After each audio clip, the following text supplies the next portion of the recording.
करे कीर्तन संत मगन मन गलियन गलियन डोले सीताराम जी की सीताराम जी की सीताराम जी की धोनी मस्तानी राते मस्तानी राते मोहे मीठो सरजू जी को पानी लागे सीताराम जी के तारे राजधानी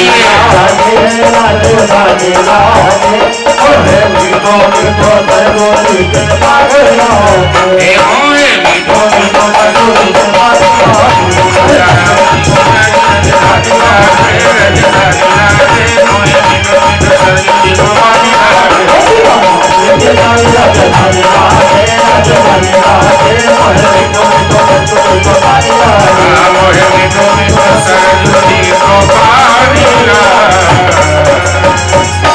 अयोध्यापुरी की ऐसी है अयोध्या जहाँ लोग गली गली में कीर्तन करते हुए सीताराम सीताराम सीताराम की ध्वनि आप जाएंगे तो हर आश्रम से एक ही धुन निकलेगी सीताराम सीताराम। जाके देखना क्या लगेगा कि हाँ। और अब तो भाई राम जी मंदिर में आ रहे हैं तो अब तो जरूर जाना चाहिए, इसलिए जरूर दर्शन करना। जो लोग नहीं गए होंगे मुझे बताना, ले चलेंगे कोई दिक्कत नहीं। ठाकुर जी का खूब दर्शन करो। महाराज दशरथ को ग्लानि हुई है, 3 रानियां हैं पर कोई संतान नहीं है, इसलिए ग्लानि हुई है। कथा बहुत विस्तार है पर संक्षिप्त में सुनेंगे। ग्लानि कब हुई? जब किसी के संतान ना हो ग्लानि नहीं होती, पर जब कोई उसका मजाक उड़ाता है तब ग्लानि होती है। जब कोई हंसी उड़ाता है कि देखो ये तो निपुती है। पहले समाज में सब बहुत होता था, अब तो थोड़ा ठीक है, समाज के लोग समझने लगे कि सब एक है। और है ईश्वर ने दिया तो ठीक, नहीं तो सम्मान। ग्लानि हुआ, महाराज दशरथ स्वयं अपने गुरु के पास में गए। ग्लानि क्यों हुआ? क्योंकि गुरुदेव का ही बेटा वामदेव ने थोड़ा मजाक उड़ाया एक दिन कि महाराज मेरे पिताजी की पुरोहिती तो चल गई, अब मेरी पुरोहिती कैसे चलेगी जब आपके कोई लाला ही नहीं है। तो ग्लानि हुआ। तो एक बार भूपति मन माही भय गलानि मोरे सुत नहीं। गुरुदेव की चरणों में जाकर के प्रणाम किए। गुरुदेव सब दुख और सुख सुना दिया, पहले सुख बताया तब दुख। हम लोग गुरु के चरणों में जाते हैं तो पहले दुख ही बता देते हैं। अरे पहले सुख भी तो बताओ कि सब ठीक है पर एक दुख है, यही बताने का तरीका होता है। तो ऐसे ही बताया है। महाराज ने कहा चिंता मत करो, चौथे पन में आए हो तो 4 लाल होंगे, मेरा आशीर्वाद है। तुमने कभी जिज्ञासा नहीं किया, तुमने कभी कहा नहीं तो मैंने सोचा नहीं। आज तुम कह रहे हो तो जाओ, भगवान 4 लाल देंगे। श्रृंगी ऋषि को बुलाया, पुत्र का मिष्टि यज्ञ हुआ है और अग्नि नारायण पायस लेकर के प्रकट हुए हैं। और पायस किससे बनता है? हमारे अवध में कहते हैं चावल, चीनी और क्षीर है ना, तीनों मिलके बना खीर।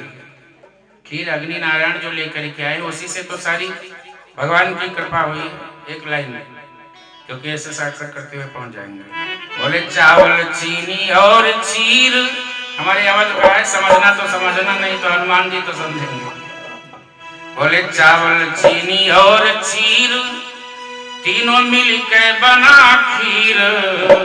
महाराज दशरथ जी लेके आते हैं, रानियों को कहते हैं कि खा लो रानी जी, तेरो खुल जइहे तकदीर। खा लो रानी जी, तेरो खुल जइहे तकदीर। रामभद्र सरकार।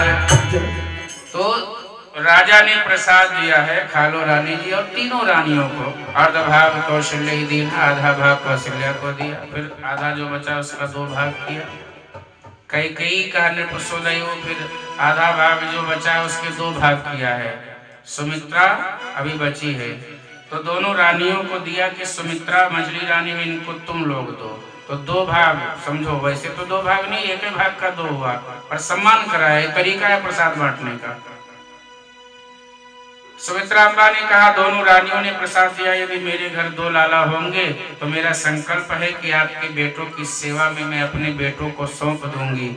सुमित्रा के लक्ष्मण और शत्रुघ्न हुए, एक राम जी की सेवा की और एक भरत जी की सेवा की। ये है सुमित्रा। समय आता है प्रसाद पाने के बाद में, यह भी गर्भ सहित सब नारी, ऐसा लगता है गर्भावस्था ही तो भगवान की लीला है। सब देवता लोग रावण से परेशान थे, बोले महाराज जल्दी आओ, बहुत देर हो रहा है। और सब लोग आए हैं, स्तुति किए हैं। स्तुति करने के बाद में जब सब चले गए तो सब वो समय आता है। गोस्वामी जी की लेखनी चली है भागवत में भी, मानस में, इसलिए वो सारा लेखे। तो भय प्रगट कृपाला दीन दयाला कौशल्या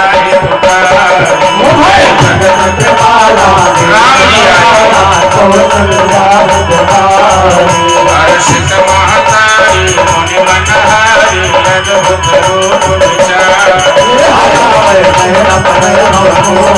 हे प्रधेन सुर संतुहित लीन मनुज अवतार निज इच्छा निर्मित तन माया गुण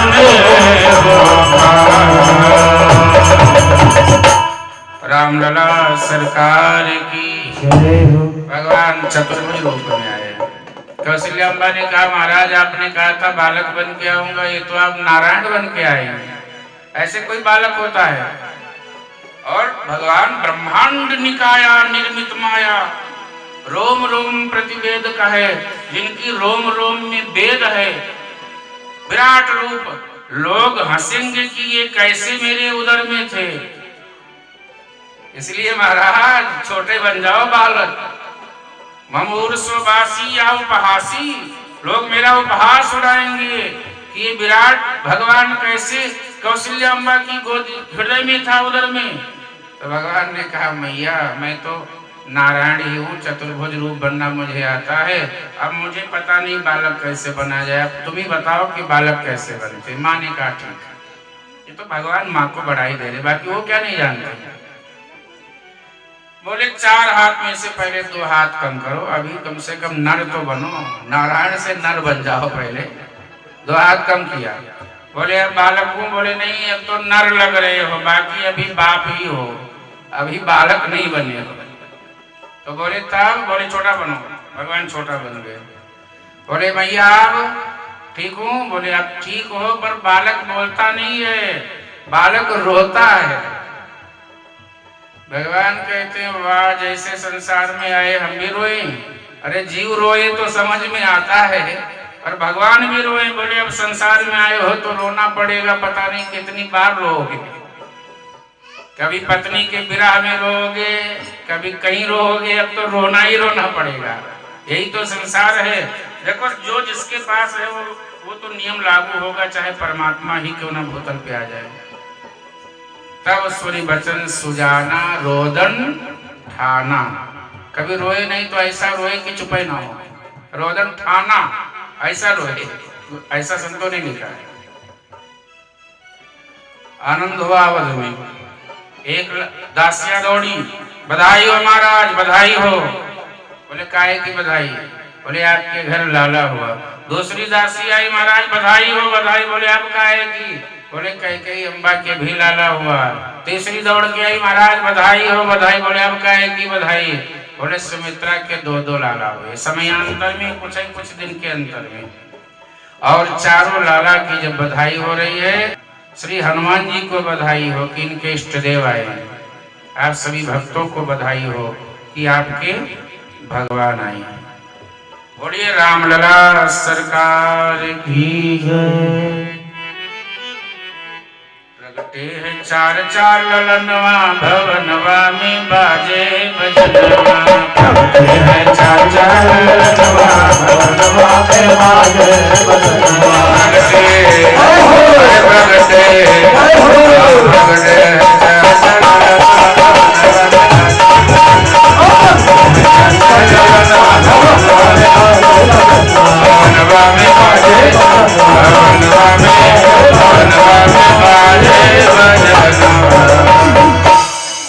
बधाई हुई है, आनंद हुआ है। भगवान बड़े हुए हैं, प्रातः प्रातःकालीन कृत्य में माता पिता गुरु को प्रणाम करते हैं। यज्ञोपवीत संस्कार होते हुए और फिर मारीच आदि के उपद्रव से विश्वामित्र परेशान होते हैं तो लेने आते हैं, लेकर के जाते हैं और सुबाहु आदि का वध होता है। और ये भगवान के जन्म को सूक्ष्म प्रसंग, फिर कृष्ण जन्म में प्रवेश, और फिर मारीच आदि को ऐसे ही बिन सर के 100 योजन दूरी पर फेंक देते क्योंकि काम है। सुबाहु का वध कर देते हैं, धनुष यज्ञ में जाते हैं, वहां पर जनकपुर में बड़ी लीलाएं करते हैं, बाद में धनुष तोड़ करके और श्री सीता जी के साथ में विवाह करते हैं। बोलिए रामभद्र सरकार की जय हो। तो सीताराम जी का विवाह होता है और बाद में सब ब्याह करके तीनों भाइयों का विवाह होता है, अवध आते हैं। फिर वनवास प्रसंग आता है, उसमें वरदान आदि जो है कैकेयी अम्बा मंथरा के सहयोग से। फिर केवट प्रसंग आता है। इन सभी प्रसंगों को प्रणाम करते हुए, क्योंकि राम कथा का ये बहुत विस्तार प्रसंग है, इसको 100 दिन तक कहते रहो तो भी कम है, इसलिए इन सभी को सुखदेव जी ने परीक्षित जी को बहुत सूक्ष्म स्वयं भी सुनाए हैं, इसलिए हम भी सूक्ष्म सुना रहे हैं। सारे प्रसंगों को सुना दिया। आदोराम तपोवनादिगमनम हत्वा मृगं कांचनम वैदेही हरणम जटायु मरणम सुग्रीव संभाषणम बाली निर्दलनम समुद्रलम लंकापुरी दाहनम पश्चात रावण कुंभकर्ण हन्नम एतद्धि रामायणम। ये सारा जो है रामायण की राम जी की कथा हो गई। पुनः राम जी आते हैं अयोध्या में और राज्याभिषेक होता है, बैठते हैं, जय जयकार होती है। बोलिए श्री रामभद्र राजा की जय हो। राजा बने हैं, उत्सव मनाया है। अब सुखदेव जी महाराज परीक्षित जी को सुनाते हैं कि अग्निवंश की कथा।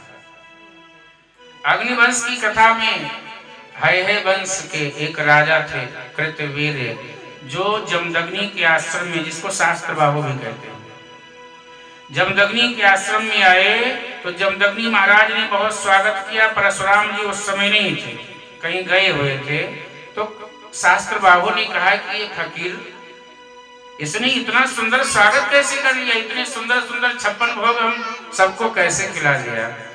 राजा ने कहा अपने भेदिए से कि पता करो। पता किया तो बोले एक सुंदर सी गाय के आश्रम में बधी है महाराज, और वो गाय से ही सारी अष्ट सिद्धि नवनिधियां प्रकट हो रही हैं।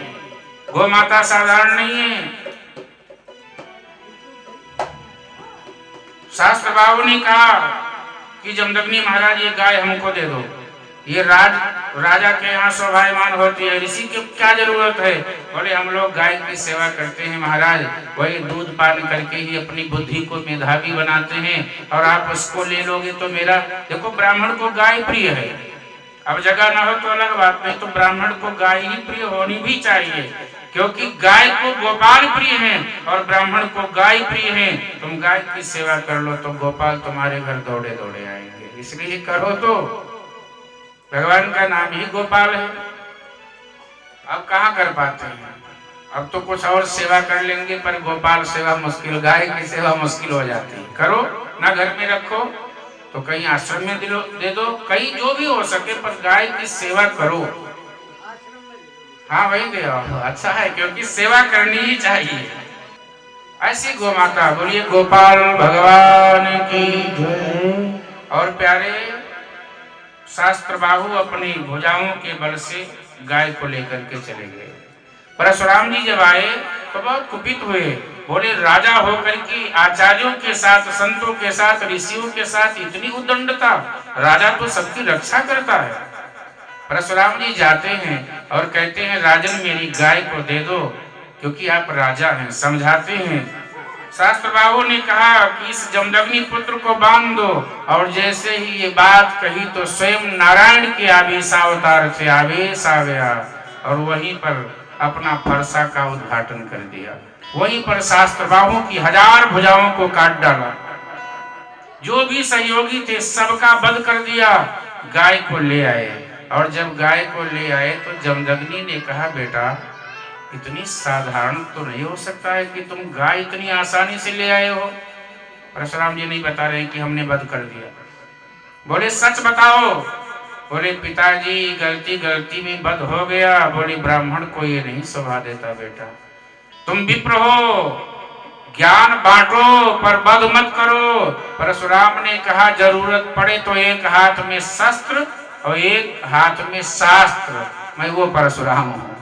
इसलिए वो दंडियों को दंड देना न्याय है। पिताजी आप केवल शास्त्र ही पढ़े हैं और हम शस्त्र का भी अध्ययन किए हैं। आप शास्त्र रखो, हम दोनों रखेंगे। पुनः चले गए तप करने के लिए। यहाँ उनके बेटों ने समय पा करके जमदग्नि महाराज का वध कर दिया। जब वध कर दिया और परशुराम को पता लगा, आते हैं तो देखते हैं कि उनकी माता रेणुका 21 बार अपने हाथों से अपने छाती पे ऐसे हाथ रख करके रुदन किया।